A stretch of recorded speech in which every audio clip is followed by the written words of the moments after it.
My riding started years ago. I started riding probably in 1991. My best friend had a bike, and I was totally opposed to riding bikes because I thought it was very dangerous. But then I got into a point where I needed transportation. I only had one ride with a family, so he started training me how to ride on a Honda Shadow.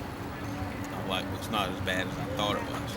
And so once I bought my first bike, which was a Honda 250, that's how I learned to ride. When I first started riding, there was not anything specifically I was looking for other than to save gas and money. Somehow, some way, I graduated into curves. Now that's all I want to do. I'm not really interested in speed because this bike gives me plenty of speed.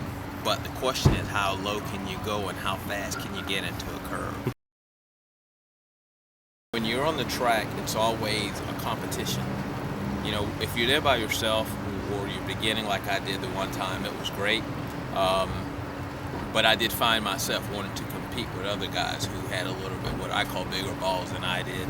And so I beat a few but lost to others I thought I was going to beat. And so then that's the challenge. So each time you go to the track, you want to get more and more confident, and eventually that confidence may make you lay the bike down. But that's not something I think I want to do, plus the cost. So right now I enjoy just finding trails, which I have 3 of them out in Suffolk, and those are pretty interesting because they've taken down a few people. So they're not just something simply to just say they're just a curve, but you really have to know how to maneuver your bike if you want to get through them and get a good thrill out of it. So that's what I enjoy doing.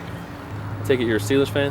24 hours a day. A lot of guys give their bikes name, and the reason I called this one Big Ben is because the Steelers suffered a long time until we got a really good quarterback, and I really respect the guy and what he's done on the team, and he's not really one of those showboat guys, so I named the bike after him after this paint job. I've only been down once, and that was,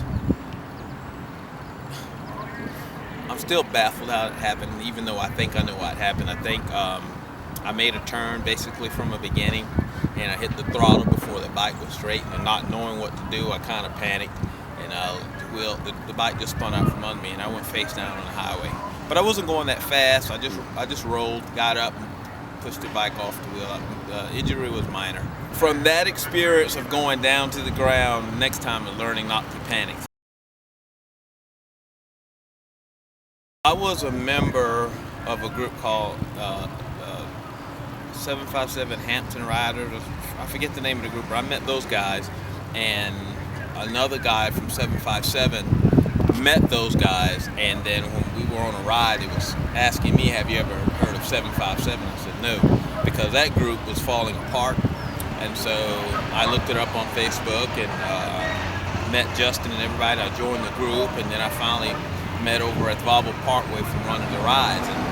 And from there, I started meeting people. I'm kind of vocal and say things most people won't say. And so, next thing I know, I'm very popular. Everybody knows me. And, I eventually was asked to lead rides. It wasn't nothing I was looking to do. I was just being myself. Yeah, it's about 1,700 members. But those numbers are kind of skewed because a lot of those riders are out of the area. They still keep up with us on Facebook, but a lot of those guys in the military, so they can be as far as Washington and Italy.